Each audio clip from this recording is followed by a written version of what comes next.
Shalom, Ubrahá. Nossa aula de hoje foi dedicada pelo nosso querido senhor Leonardo Rosenberg e sua esposa, doutora Lívia Elias.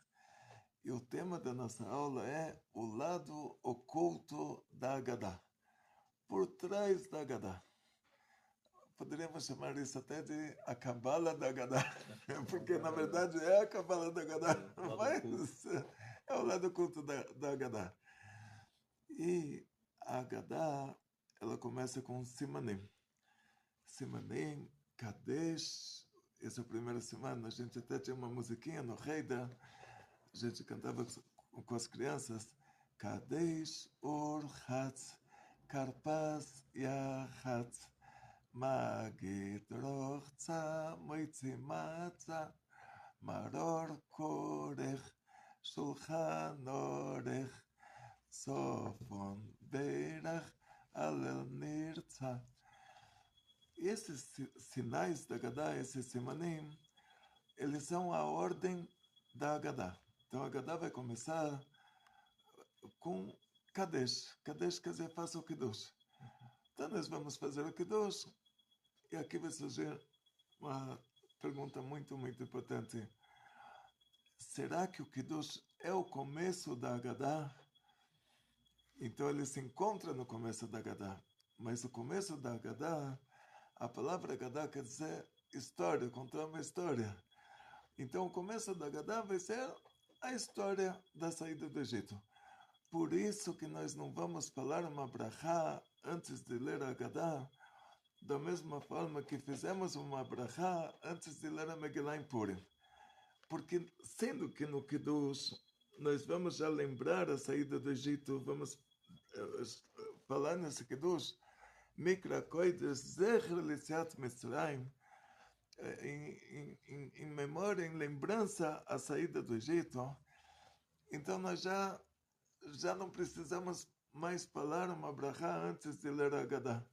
Porque sendo que a Agadá vai nos contar a história da saída do Egito, e no Kiddush nós já citamos a saída do Egito, não teria como falar uma nova brachá em relação a isso, que seria uma brachá desnecessária. Seria falar o nome de Hashem sem necessidade. E começamos, mesmo que esses sinais se encontram na Agadá, mas a própria Agadá, a própria história da saída do Egito, ela só vai aparecer num dos sinais que é chamado de Magid. Então vamos lá, Kadesh, que o papai vem da sinagoga na noite do Seder, e ele faz o Kiddush. Urchatz, vamos lavar as mãos sem falar uma brachá. Kadesh, Urchatz, Karpas, o que a gente vai fazer? Por causa que o maror que nós vamos comer depois, ele é tão amargo, mas tão amargo, que não tem como falar uma brachá. Você não convida uma pessoa para sua casa para comer um maror com você. Uma coisa tão amarga, ela já não é uma coisa comestível, a gente já está comendo ela à força.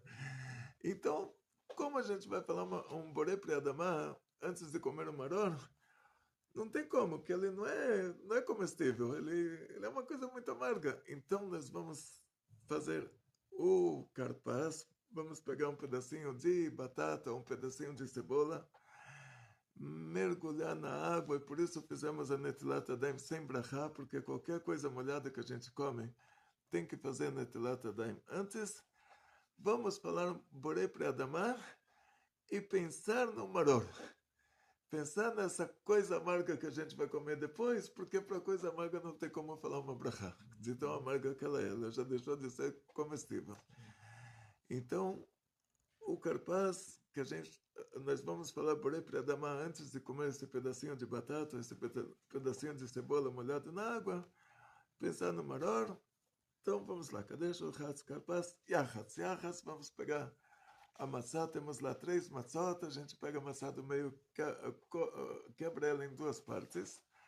A menor parte a gente deixa no meio delas, da maçã de cima e da maçã de baixo, e a maior parte vai ser chamada de afikoman. Afikoman é uma palavra em grego que quer dizer a sobremesa.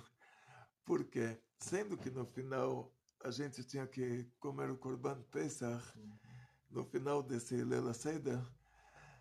E hoje, no momento, se você está assistindo essa aula, no dia em que ela foi feita, no momento ainda não temos Beit HaMikdash.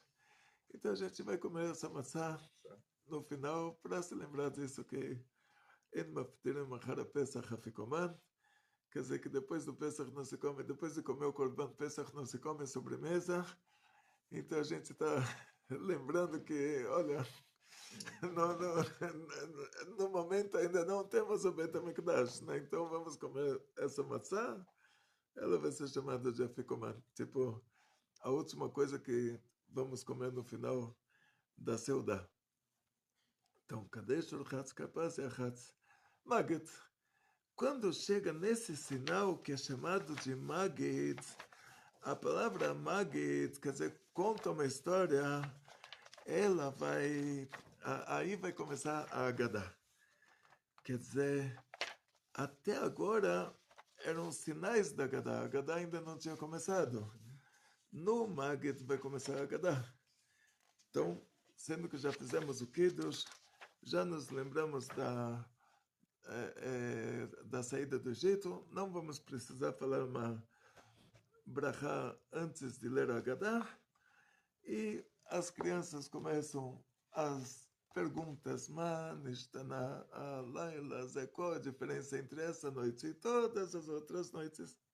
De todas as outras noites aí, as crianças perguntam, porque o principal dessa história é contar para as crianças que elas são o nosso futuro, elas são os nossos sucessores. Então, tá vendo? Aí, depois que as crianças fazem as perguntas, a resposta é Ágada. Então, a Ágada vai começar com as palavras Avadim Ainu. Nós fomos escravos pro faraó no Egito. E aí começa o lado oculto da Ágada. Por que nós fomos escravos para o faraó no Egito? Você faria isso para o seu filho? Eu venderia ele como escravo? Não. Não. Por que Hashem fez isso para a gente? Por que nós passamos por isso? A Gemara nos conta Shloshá shutafim ba'adam. Tem 3 sócios aqui para fazer uma pessoa. O pai entra com a parte dele, a mãe entra com a parte dela, e Hashem, Deus, ele coloca lá uma alma. Se Deus não coloca uma alma, aquele óvulo vira uma menstruação, vira um descarte. Então quer dizer que Hashem, Deus, ele é o nosso pai biológico. Então, quando você precisa de alguma coisa, você olha para cima, você fala, meu Deusinho querido, eu sei que você está no desespero. Seu filho aqui está passando uns perrengues, está passando umas dificuldades. E eu imagino que você está no desespero. Olha, seu filho está precisando de alguma coisa, mas eu confio em você que você já vai se virar. Você já vai me ajudar, entende? Porque Deus, ele é o seu pai biológico. Quando uma criança está chorando na rua, você pergunta quem que é o pai dessa criança.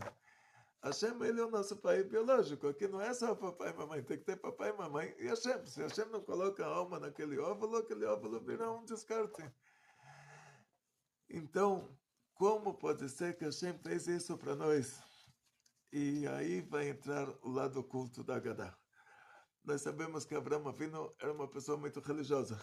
Ele rezou para as estrelas, ele rezou para o sol, ele rezou para a lua, rezou para tudo quanto é coisa. Ele não era indiferente. Até que ele descobriu Hashem. Então, como hoje, você vê a pessoa, ele começa como católico, depois ele vira evangélico, depois ele vira messiânico, até descobrir o judaísmo.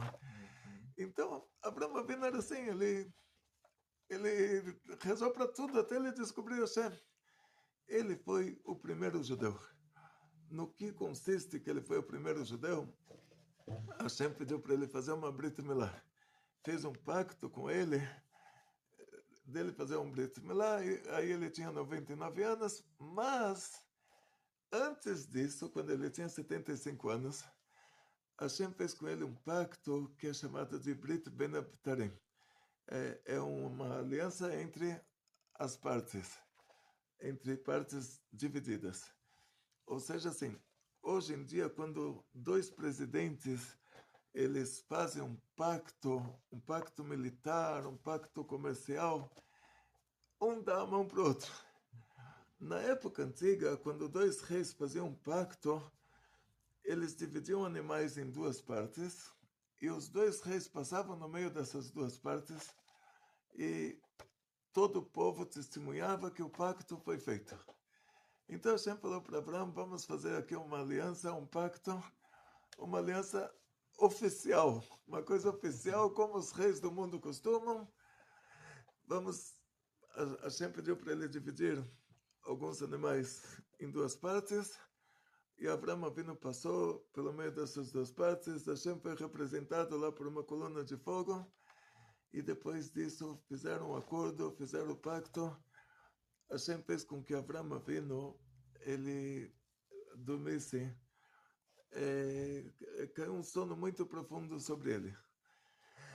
E nesse sono muito profundo ele teve uma profecia. Precisava ser dessa forma porque ele ainda não tinha feito o Brit Milá. Ele estava num nível que a profecia só poderia recair sobre ele dessa forma. E Hashem falou para ele, Ger Ye Zaracha, os seus descendentes, eles vão ser pessoas estrangeiras, Be'eretz Lolaim, numa terra que não é deles, Ve'inu Otam Arba Meot Shana, vão afligir eles 400 anos. Ou seja, cartas marcadas. As crianças ainda não nasceram. E Hashem já avisa ele, fala, olha, os seus descendentes, eles vão ser pessoas estrangeiras numa terra que não é deles e vão afligir eles 400 anos. O que eles fizeram? A criança ainda não nasceu, não matou, não roubou, não dormiu com a mulher do outro, ainda nem nasceu. Já está decretado para o coitado, deixa ele nascer, olha como ele se comporta, talvez ele vai dar certo. Já está decretado para o coitado que ele vai sofrer tanto. Ele ainda não nasceu. Aí nós vamos para os segredos das reencarnações. Quando a gente fala encarnação, quer dizer que essa alma desceu para um corpo de, como a gente chama aqui em português, carne e ossos, né? No hebraico se fala carne e sangue, basar vadam. O que acontece é que quando Hashem, Deus é a essência do bem. Eu sempre conto assim, uma vez eu abri um Heider em Kiryat Gat, no Negev, uma cidade muito quente, precisava de uma pessoa experiente para abrir uma escola lá para as crianças, eu fui escolhido para isso. Abrimos um Heider e eu peguei a classe das crianças de 4 aninhos, que aí era mais responsabilidade. Tinha uma criança que era superdotado. Ele perguntou para mim, falou, Rebbe, ele chamava o Melamed de Rebbe, né? O Rebbe pode ser o Rebbe de Lubavitch, pode ser o professor das criancinhas pequenininhas. Os dois são chamados de Rebbe. O Rebbe da escola, né? Ele perguntou, a gente pode fazer qualquer coisa mesmo? Eu falei assim, a gente pode fazer, Deus pode fazer qualquer coisa mesmo. Aí ele falou, Hashem, Deus, ele pode até, já que ele pode fazer qualquer coisa, ele pode fazer uma pedra que nem ele consegue carregar. Aí eu falei assim, ele pode fazer qualquer coisa, inclusive ele pode fazer uma pedra que nem ele consegue carregar. Mas por causa que ele pode fazer qualquer coisa, ele também pode carregar a pedra que nem ele consegue carregar. De tanto que ele consegue fazer qualquer coisa. Então até isso ele consegue fazer. Carregar uma pedra que nem ele consegue carregar porque ele consegue fazer qualquer coisa. Para a criança já foi o suficiente. Ele ficou feliz com a resposta. Mas se eu falasse para ele, tem 2 coisas que Hashem não tem como fazer. Que ele não tem como mudar a própria essência. Deus é a essência do bem, a natureza do bem é fazer o bem, e isso ele não tem como mudar. Ele não tem como mudar a essência dele. Ele vai sempre continuar sendo a essência do bem, e sempre a natureza do bem vai ser fazer o bem. E a Torá é a sabedoria divina.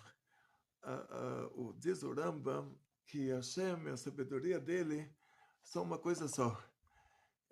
Mas a Torá desceu para esse mundo. A Torá no mundo de cima é como um pai falando com um filho de 20 anos. ensinando para ele as coisas mais profundas. Quando a Torá desce para esse mundo, é como o pai que desceu ao nível da criança de 3 aninhos de idade. Aí ele fala para a criança, não grita, não berra, não xinga, não morde. Mas é a sabedoria do pai que está determinando isso. Então, quer dizer, ele é o pai que desceu ao nível. Então, Hashem desceu ao nosso nível. Desceu ao nível de não assassina, não rouba, não dorme com a mulher do outro. Sendo que essa é a sabedoria divina, então Hashem não pode roubar também, porque ele não tem como mudar isso. Ele, a Torá dele é uma coisa só. Então ele não tem como fazer um acordo com um povo de 3 milhões de pessoas no Monte Sinai e depois pelas costas dar um golpe, se reunir com um grupinho de 10 e mudar todo o contrato.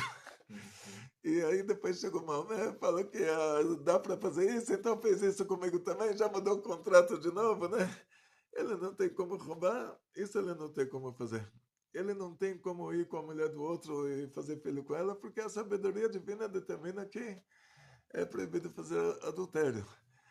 Então, essas duas coisas a gente não tem como fazer. Ele não tem como mudar a essência dele, e nem que ele queira, e ele não tem como mudar a sabedoria dele. Porque ele e a sabedoria dele são uma coisa só. Da mesma maneira que ele não tem como mudar, ele não tem como mudar a própria sabedoria. A sabedoria vai baixando de nível para nível até chegar no nosso nível de não mata, não rouba, não vai com a mulher do outro.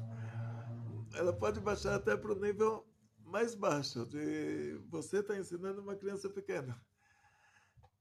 Mas ela continua sendo a mesma sabedoria. O que aconteceu na prática é que quando a gente fala sobre a essência divina antecede qualquer ocultação, e a partir da essência divina nós vamos presenciar um fenômeno cabalístico que vai ser chamado de o Tzimtzum. A palavra Tzimtzum quer dizer uma contração. Então diz o Sefer Yetzirah, livro escrito pelo nosso patriarca, por Avraham Avinu, que Hashem, Deus, no princípio é a essência divina, depois ele faz um Tzimtzum, ele faz uma contração, ele faz um lugar que não tem Deus. Esse lugar vai ser chamado Makom Panui. O lugar Panui, quer dizer que não tem lá nada. O lugar vazio. E a Torá Hassidut explica que não é uma contração verdadeira, é uma ocultação. Porque se você fala, tem um lugar que tem Deus, tem um lugar que não tem Deus, quer dizer, se Deus está na sinagoga, mas Deus não está no banheiro, Deus já não é mais infinito. Já são duas coisas, já tem o banheiro e Deus. Deus é até a porta do banheiro, a partir da porta do banheiro já é outra entidade. Então, sendo que Deus é infinito, então também esse lugar onde acontece o grande Tzimtzum, Hashem está lá também, só que ele está lá em um nível de ocultação tão grande que é como se lá não tivesse Deus. E lá, aquele primeiro Tzimtzum, ele vai ser a fonte dos receptáculos. Os receptáculos, eles são limites. Então, a partir de lá vai ter um Kav. Esse Kav, o que é chamado de Kav, que ele vai atravessando esse lugar vazio, na linguagem cabalística, por isso o Baal Shem Tov pediu para não estudar em Cabala, porque a linguagem da Cabala é uma linguagem muito receita de bolo, muito assim. Então você começa a imaginar coisas, e sendo que tudo isso está acima da nossa capacidade, como exemplo, tem uma menina que nasceu cega, e você chega agora, você foi passar suas férias nas Bahamas, na Jamaica, que já é outra ilha, né? Bahamas. Então, aí eu dei isso como exemplo. Uma vez tinha um aluno que eu dei aulas de Bar Mitzvah para ele, ele foi fazer o Bar Mitzvah nas Bahamas. Eu falei, mas você tem que levar o professor para te corrigir na hora, né? Não, mas não tem como. Mas me lembrei das Bahamas. Aí ele voltou, contou histórias lindas. E imagina, você volta de umas férias dessas, e você conta para essa menina cega, que nasceu cega, você fala, olha, eu estava lá nas Bahamas, a água do mar era transparente, tinham lá peixes vermelhos, e a menina na cabeça dela, preto, mas preto igual preto, já estou imaginando a água transparente. preto mais preto igual preto, já estou imaginando os peixes vermelhos. E tinha lá um coqueiro com folhas verdes, e o coqueiro era marrom, e ela lá preto mais preto igual preto, já estou imaginando o coqueiro com as folhas verdes, e já estou imaginando que o coqueiro era marrom.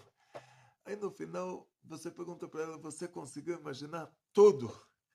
Ela vai te falar, conseguiu imaginar tudo.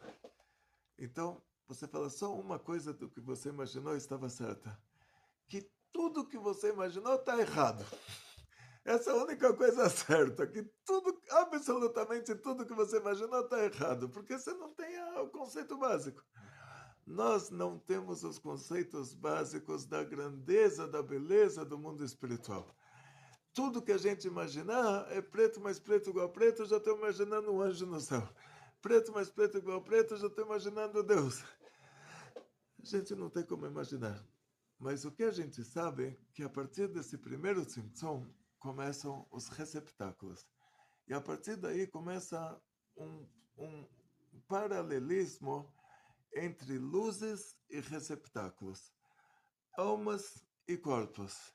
E esses corpos não vão ser necessariamente corpos materiais, como dissemos, encarnação, não vão ser carne. Esses corpos ainda podem ser corpos espirituais.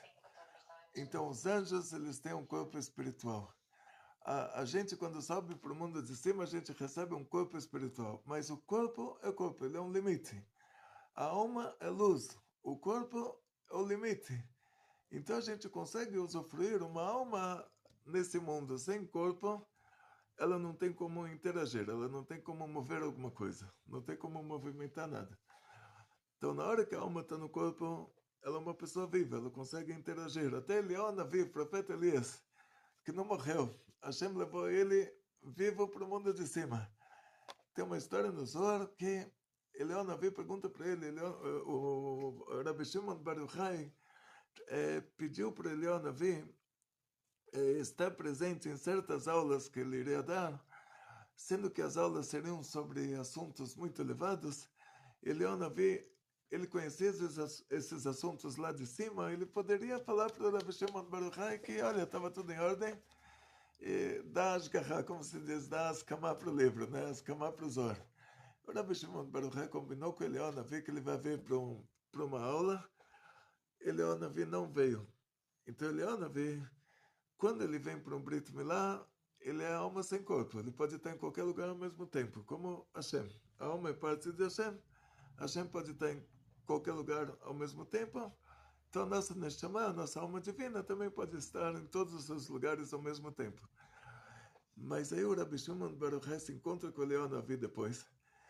Pergunta para ele onde você estava no dia da Ilula, no dia que eu dei aquela aula tão importante. E o Eliona Navi responde para ele, naquele dia eu precisava salvar o Rav Menuna Saba e eu tive que assumir o meu corpo material para derrubar uma parede lá em cima dos romanos e conseguir salvar o Rav Menuna Saba com todos os alunos dele, mas precisava do meu corpo material. Quando eu estou no meu corpo material, eu não tenho como estar em dois lugares ao mesmo tempo, que aí ele está limitado. Então a gente sai desse mundo, vai para o mundo, para o baixo paraíso, recebemos um corpo espiritual de baixo paraíso. Do baixo paraíso para o alto paraíso, temos que deixar o nosso corpo espiritual do baixo paraíso para receber um novo corpo espiritual de outra qualidade no alto paraíso. Então a história da Gadá vai começar assim, nos conta o Arizal, e depois o Rabbi Yaakov Abuchatzira traz isso na Gadá de Pesach dele. Não é um lechaim, mas é... então, aí, ele diz que a gente sempre costuma falar, já tinha falado da Brachá antes, né? Para assim, deixar claro. Ele é um... desculpa, vamos voltar. O Arizal, ele nos conta que o Adam Arishon, Adam e Havá, no paraíso, eles tinham uma mitzvah que é de não comer a fruta do Etzadat, Pri Etzadat. O Adão, ele tinha recebido essa mitzvah de Hashem, do próprio Deus. A Havá, a esposa, tinha recebido essa mitzvah do marido. o Adão contou para ela que o dia que ela come essa fruta, ela morre. E para que a pessoa possa fazer, cumprir um mandamento, não faça, tem que chegar alguém e falar para ele, faz. Então, tipo, eu ia dar um exemplo, mas acho que é melhor não dar um exemplo assim. Vamos pegar já o exemplo direto do que aconteceu lá no paraíso. O Adão e a Rava, eles estavam ocupados com muitas e muitas coisas que tinham lá, e a cobra tinha sido criada no quinto dia. Ela não era um animal racional, ela não falava. Aquela espécie de cobra, ela tinha uma forma humana, mas ela não falava, ela não pensava muito. É assim, um animal irracional. De repente, a cobra começou a falar. E não só que ela começou a falar, ela tinha ainda argumentos. Hashem falou para não comer a fruta, sem argumento nenhum. E ela tinha lá argumentos. Ela falou, olha, essa árvore sempre existiu. Eu sempre estive aqui. E chegou alguém e comeu essa fruta e virou Deus. E ninguém gosta de concorrentes. Então eles pediram, esse que está falando com você é o que comeu a fruta e virou Deus. Ele não quer concorrência. E ele pediu para vocês não comerem essa fruta por causa disso. Os argumentos dessa cobra, a cobra falando com argumentos tão bons. E diz o Zohar, era o anjo da morte que baixou na cobra. Aí ele falava por meio da cobra, ele se identificou de todos os animais, ele se identificou mais com a cobra é o animal mais traiçoeiro, e ele começou a falar por meio da cobra. Então, o que eles deveriam responder é assim, Deus falou para não comer essa fruta. Uma cobra está falando para comer. A cobra não é Deus. Então, a gente não tem que comer. Ah, mas a cobra está dando argumentos melhores do que Deus. Mas é uma cobra falando. Só que a Havá, a Eva, ela caiu na lábia da cobra. E ela comeu aquela fruta, ela viu que não aconteceu nada. Quer dizer, ela não entendeu que ela iria viver eternamente. E agora ela se tornou perecível. Agora o marido dela iria viver 930 anos. A idade da Havá não foi revelada na Torá, quanto tempo ela viveu, mas iria ser no máximo de 1000 anos, vamos dizer, uma coisa assim. Quer dizer, baixou do eterno para limitado. Então ela falou para o marido, olha, ela comeu e não morreu, e o que ela... tem muitos midrashim em relação a isso, tipo, o que ela queria dele, ela queria se garantir que se ela morresse, ele morria também, não ia ter mais problemas, e ele não ia casar com outra. Tem midrashim e midrashim que falam sobre isso, não vamos entrar nos midrashim. Vamos direto para o assunto que quando Hashem perguntou para ele por que ele comeu aquela fruta, ele falou, Hashem, meu Deusinho querido, você tem que fazer tshuva. Você tem que se arrepender. Olha a mulher que você me deu. Eu sou perfeito. Você me deu uma mulher assim, me estragou a vida.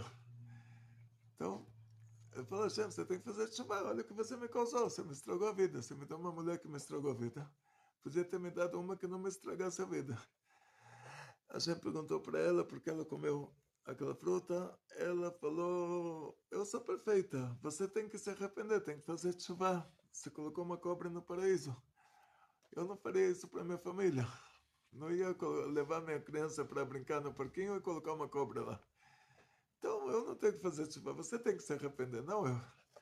Então, para a cobra, Hashem não perguntou nada. Porque se ele perguntasse para a cobra ia falar, Deus falou para não comer, uma cobra falou para comer. Eles deveriam ouvir a quem?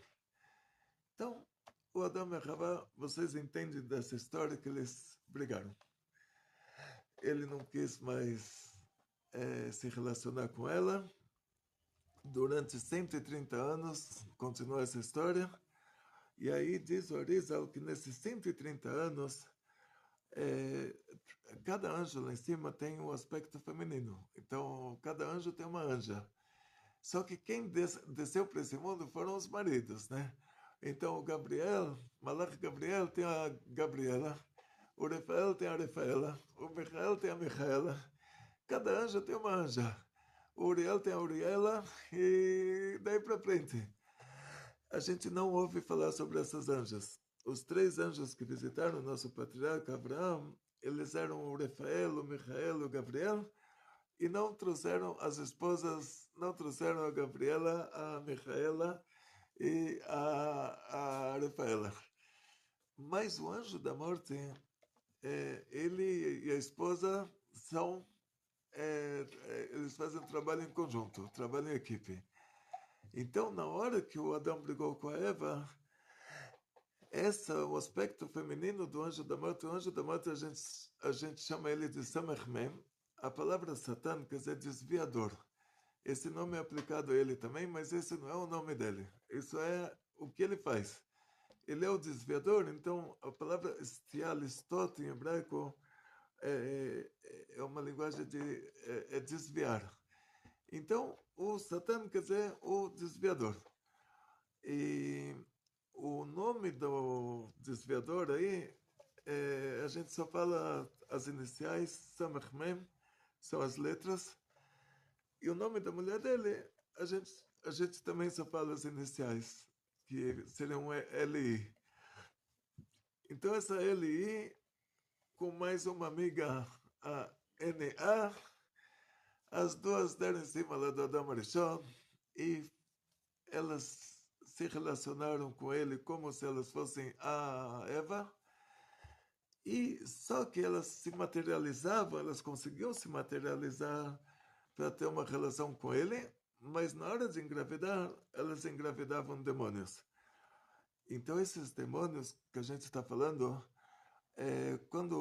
depois que Adão e Havá eles comeram essa fruta do Etz Hadat, e o sol se pôs no 6º dia da criação, foram criados esses demônios. Quer dizer, são criaturas que elas são parcialmente espirituais, parcialmente materiais, mas elas têm um corpo também.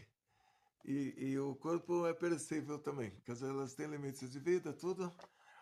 Então, o Adão, ele se relacionou com essas duas entidades negativas durante 130 anos, e ele trazia para esse mundo ramificações da alma dele. Na hora que ela engravidava um demônio, mas o demônio é o corpo do demônio que ela engravidava, mas ele recebia a alma do Adão. Ou seja, a alma do Adão e a Eva era uma alma geral, e ela ia se ramificando e ia se tornando esses demônios. Então os demônios receberam almas divinas, que eram as ramificações das almas do Adão e Havá. E durante 130 anos, então, as duas entidades negativas foram dando luz a demônios com essas almas divinas, e a gente não chamaria isso ainda de uma encarnação, mas já são almas em corpos, almas divinas em corpos de demônios. Depois esses demônios morreram, eles têm um prazo de validade, e agora vai ser a primeira encarnação. Só que nessa primeira encarnação que eles se tornaram as pessoas que viveram na época do dilúvio, eles já nasceram com aquela vontade de fazer coisa ruim. Porque a pessoa, quando vem consertar alguma coisa, ele nasce com a vontade de fazer aquela coisa que ele veio consertar. Se o conserto dele é idolatria, ele nasce com vontade de fazer idolatria. Se o conserto dele é Deus me livre, ele nasce com vontade de Deus me livre. Não vou entrar em detalhes, que a aula é livre. Então, livre para todas as idades. Então, aquelas pessoas, aquelas 10 gerações entre o Adão e a Eva e o dilúvio, eles eram essas almas que primeiro estavam nos corpos dos demônios, e agora a primeira encarnação delas vão ser essas pessoas que fizeram todas as atrocidades e causaram o dilúvio. Eles eram 10 gerações, a última geração recebeu um castigo, e 9 ficaram pendentes. Então eles recebem uma nova chance, e agora, nessa nova chance, eles se reencarnam de novo, e eles são a geração que fez a Torre de Babel. Eles fizeram uma torre até o céu para mostrar para o mundo que eles foram até o céu e não tem Deus, você pode matar, pode roubar, pode dormir com a mulher do outro, tipo a ciência. Fomos até a lua, não tinha Deus, entendeu? Uma coisa assim. Pode fazer todas as atrocidades, não tem Deus que vai te cobrar alguma coisa depois. Não receberam castigo nenhum, então ficou pendente. Hashem mandou o anjo Gabriel fez com que eles começassem a falar 70 línguas diferentes, eles se espalharam. Por que não receberam castigo? Porque eles estavam unidos. Quando a pessoa está unida, quando a pessoa não briga, não tem como dar um castigo para ela. Aí, eles, novamente, terceira reencarnação, eles foram simpáticos habitantes de Sodoma e Gomorra. Quer dizer, eles já nasceram com aquela vontade de fazer coisa ruim da primeira reencarnação e da segunda, e na terceira, que tinha que retificar as duas anteriores, aí fizeram pior ainda. Está escrito no segundo mandamento que porque davon avot al banim al shlishim al revi'im, Hashem ele cobra o pecado dos pais, ele cobra dos filhos. Isso é contra a Torá. E Hashem não tem como fazer uma coisa contra a Torá, contra a própria sabedoria dele. Então você entende que a linguagem é figurada, que a linguagem quer te indicar outra coisa, porque a Torá diz que os filhos não pagam pelos pecados dos pais.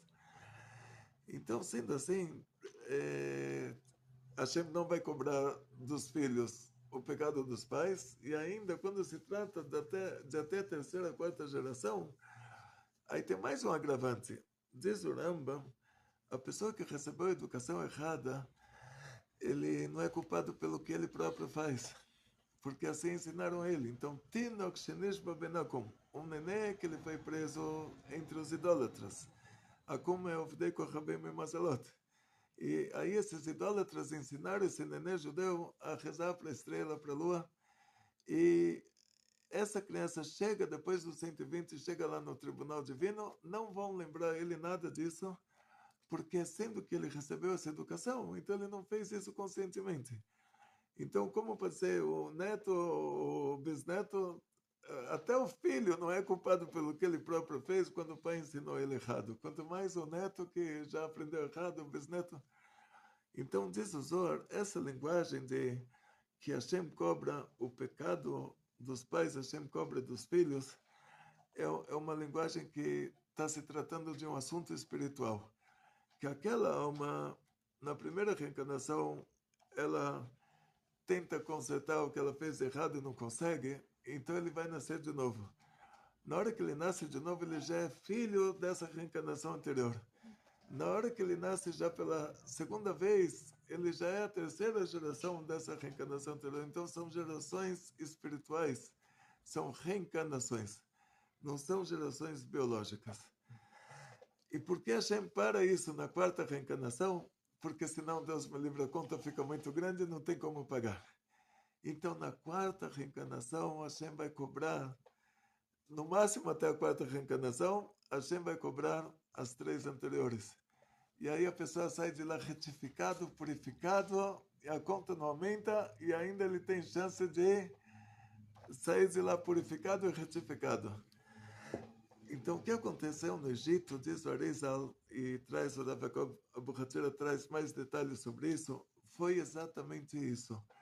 Hashem já tinha combinado com Abraão, com o nosso patriarca, que os descendentes dele vão ser estrangeiros numa terra que não é deles, vão afligir eles.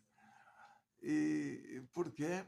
Porque eles já tinham nascido antes, eles já tiveram 3 reencarnações de chance, e agora é a quarta reencarnação. A quarta reencarnação não tem como dar desconto, a pessoa já nasceu para sofrer.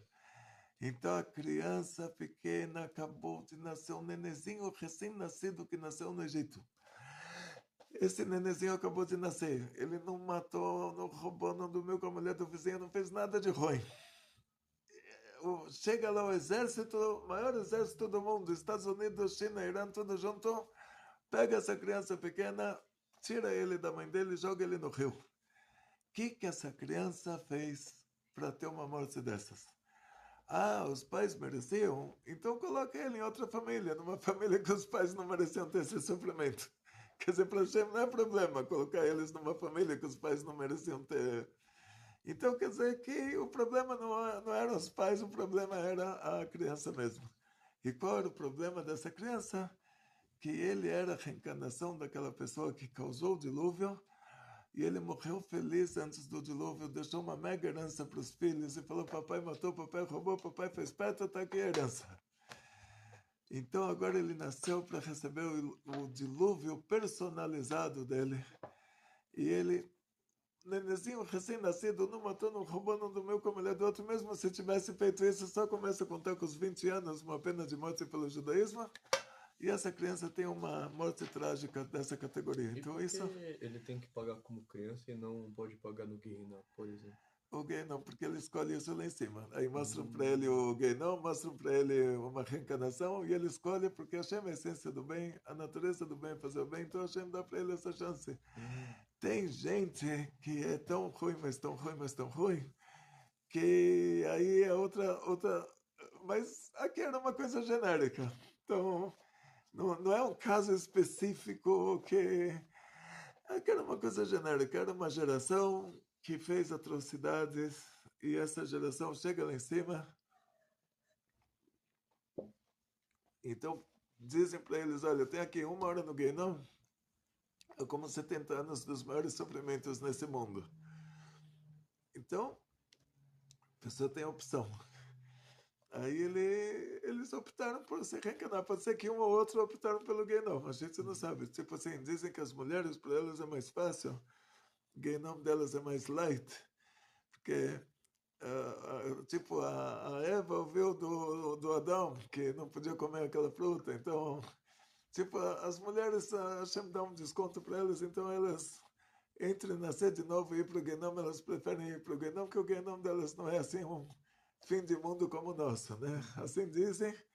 Não fui lá verificar, mas Nem quero, nem nem, quero. nem, nem, Nem pretende. nem pretendo.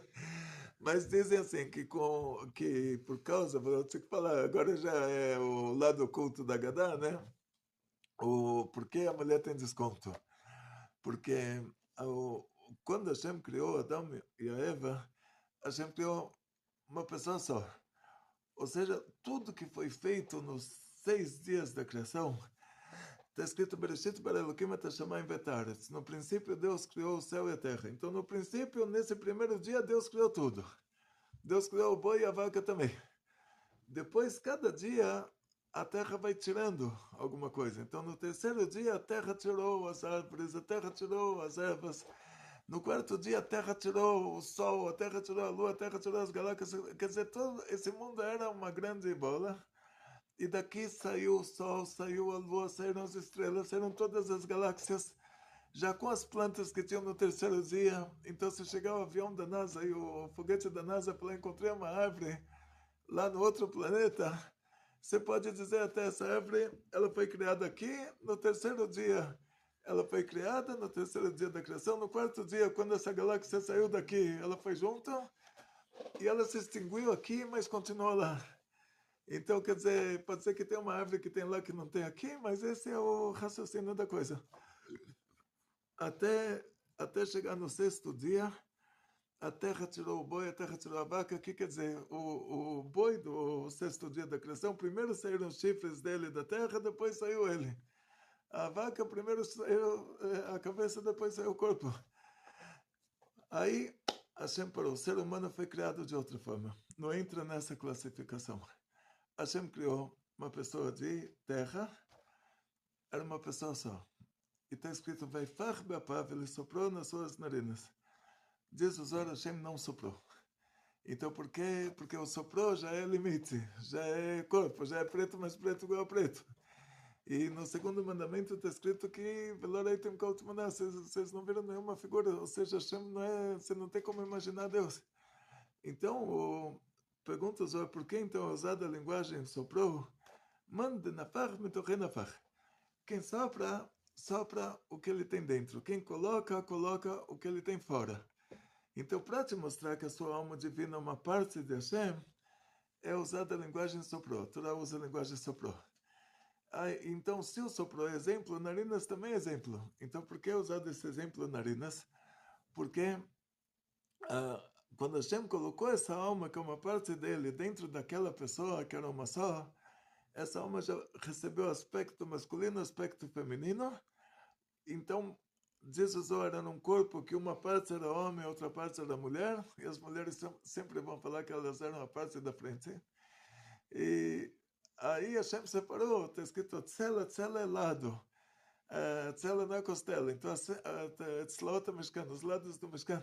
Então Hashem separou um lado do outro, ficou o homem e a mulher.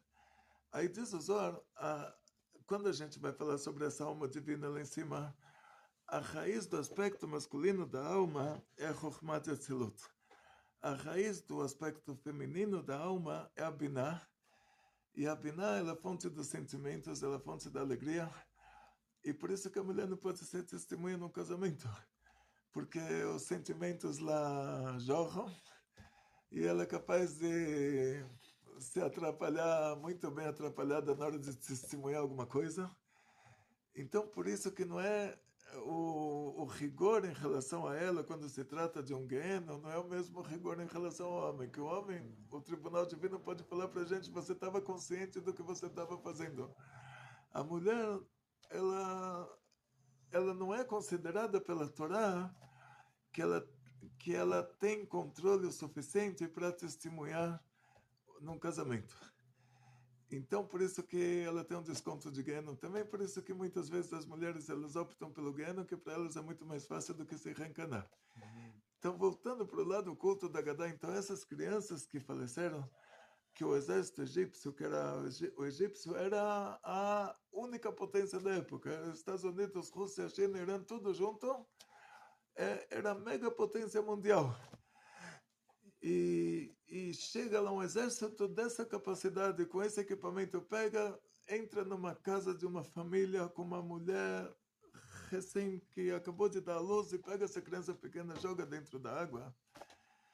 Então você fala, o que a criança fez? O que a criança fez? Ela causou um dilúvio. Esse que é o detalhe. Então a gente dá um pulo lá para trás, por trás dos bastidores. Essa criança que acabou de nascer super fofinho, ele já teve 3 reencarnações. Ele já era a pessoa que fez todas as atrocidades e causou o dilúvio. E ele já era a pessoa que fez a Torre de Babel, ele já era a pessoa que fez a Sodoma e Gomorra. Então, uma conta já está paga. A criança nasceu, foi jogada na água, aí a mãe engravida de novo. Aí a criança nasce, o faraó resolve construir Pitom e Ramsés. E essa criança, ela cresce, ela é levada de escravo e ela tem que construir o Pitom e Ramsés.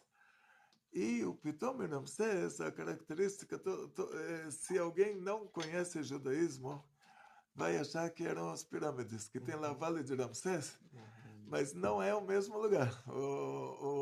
Não sei quem deu aquele nome para aquele lugar, mas o Pitom e Ramsés, como está descrito na Torá, eles faziam tijolos com palha. E essas cidades o faraó fez para quebrar a nossa autoestima. A pessoa construía uma casa, a casa afundava. Eu construía de novo, afundava de novo, que era num pântano. Tipo, isso foi feito somente para tirar a nossa identidade.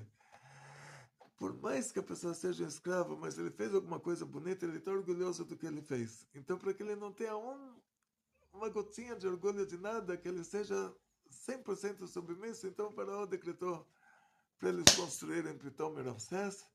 E aí nós vamos ver que na Torre de Babel também era a mesma coisa. Eles não queriam nenhuma ajuda divina. Eles falaram, vamos construir uma torre.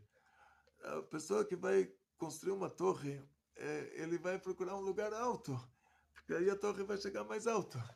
Mas eles falaram, não, uma montanha é uma coisa criada por Deus. A gente então não quer nada de Deus, vamos construir essa torre na depressão, lá no lugar mais baixo. Aí eles chegaram na Babilônia, que era o lugar mais baixo.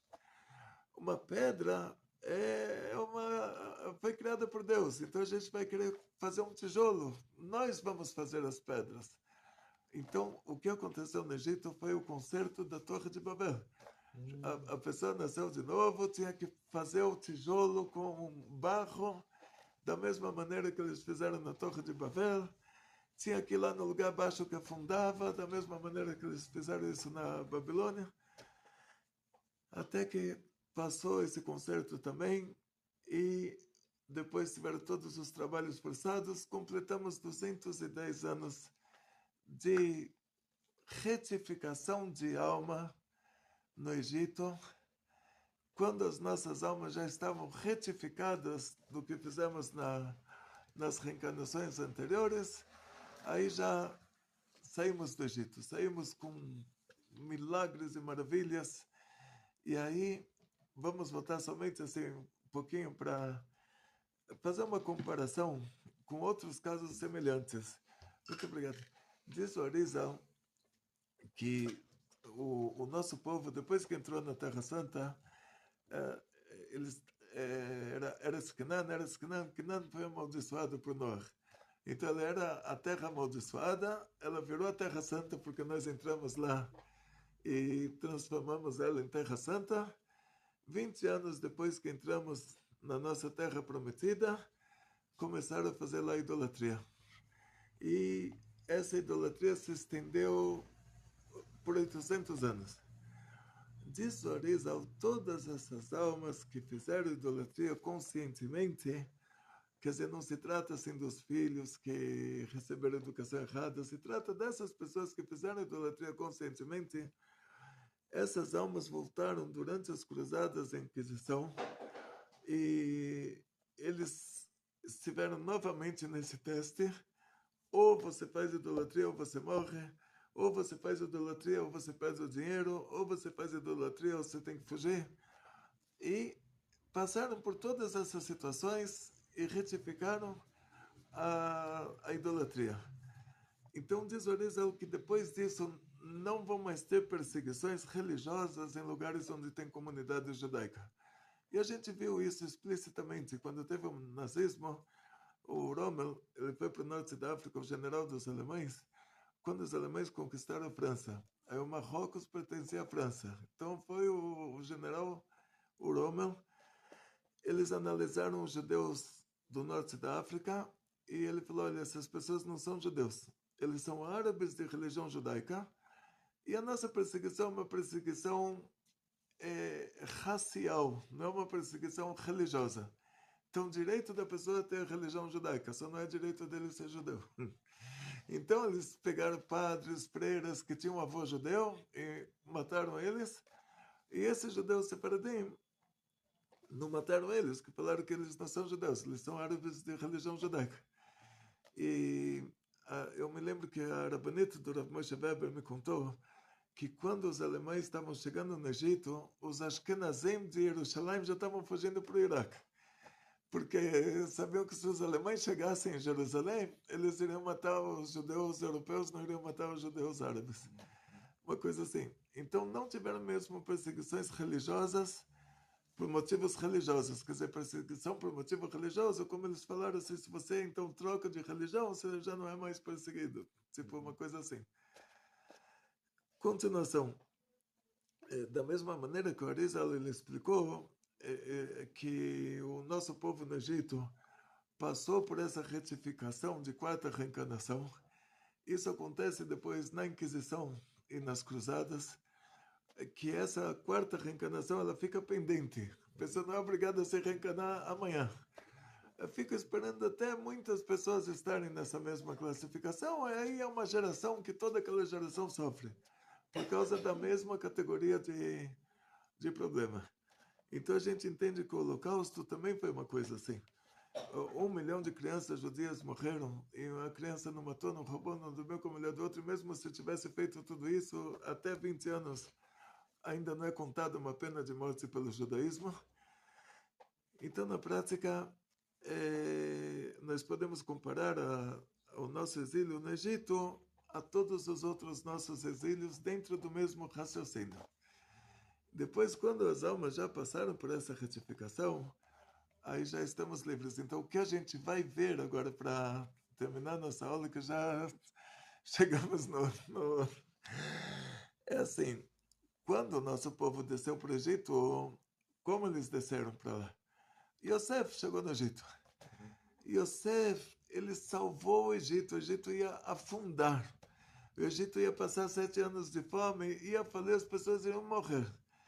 Então Yosef conseguiu salvar o Egito, transformar o Egito em superpotência mundial, que aí o único lugar que tinha comida era no Egito, o mundo inteiro, que não era muito grande naquela época, o mundo inteiro era do Vale do Rio Indo até o Rio Nilo, e todos os países civilizados que existiam na época, que tinham uma moeda corrente, tiveram que trazer essa moeda corrente para o Egito para comprar trigo.